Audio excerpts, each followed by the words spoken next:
The King's Quest, a Dragonlords of Valdier short story, by S. E. Smith, performed by David Brenin. Prologue. Kingdom of Glitter, minor moon of Leviathan, several months before the present. "Oh, Arilla, what have we done?" Arosa mentally sent the silent, dismayed question to her sister Arilla a moment before she solidified into the form of the Queen of the Wood Fairies. She caught the little girl who had slipped from the balcony high above and tightly cradled her. Hope, the daughter of the twin dragons Cree and Kalo, and their human mate, Melina, tearfully clung to her. She could feel Hope's heart pounding with fear.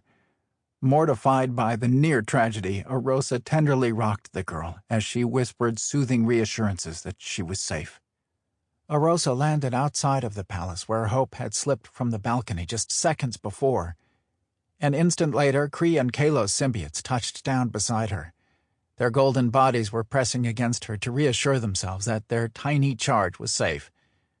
Arosa tried to smile reassuringly at the two almost identical dragons that swooped down, shifting into men a split second before they landed. The heart-wrenching fear on both men's faces tore through her, causing a rush of emotion that manifested into a physical pain inside her chest. "Hope," Cree choked out, his arms reaching for his tiny, sobbing daughter. "Daddy's here, my little dragonling." "We're here. I'm so sorry, my little princess. We should never have left you," Kalo said in a thick, trembling voice. "Goddess, how can we ever thank you for saving our daughter?" Arosa stared at the two men.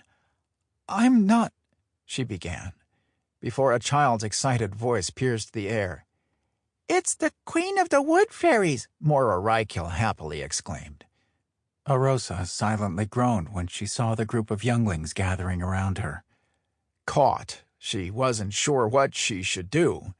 When, not if, Ikaterina found out about this, Arosa suspected Arilla and she would be chastised.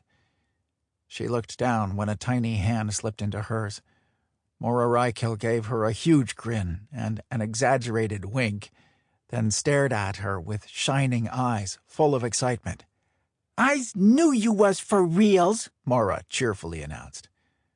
For a moment, Arosa struggled to remember who she was supposed to be. She frantically reached out to Arilla as she tried to decide the best way to handle the situation.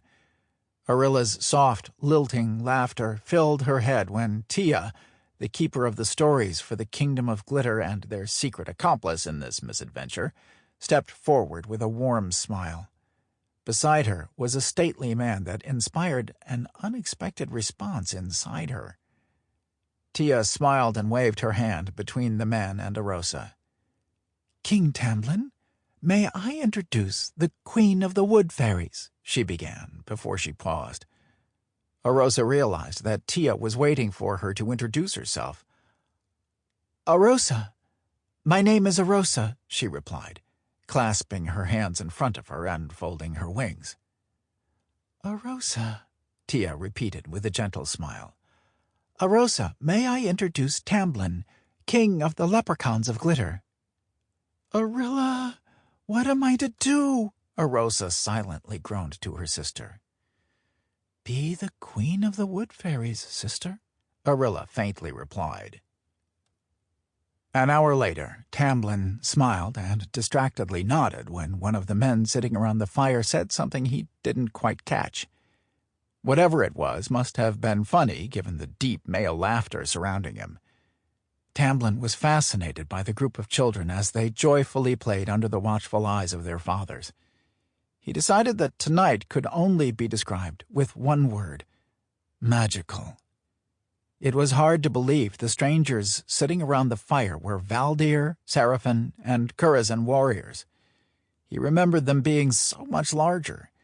It wasn't only the men sitting and chatting, or the unusual children who shifted from one form to another who held his fascination, though.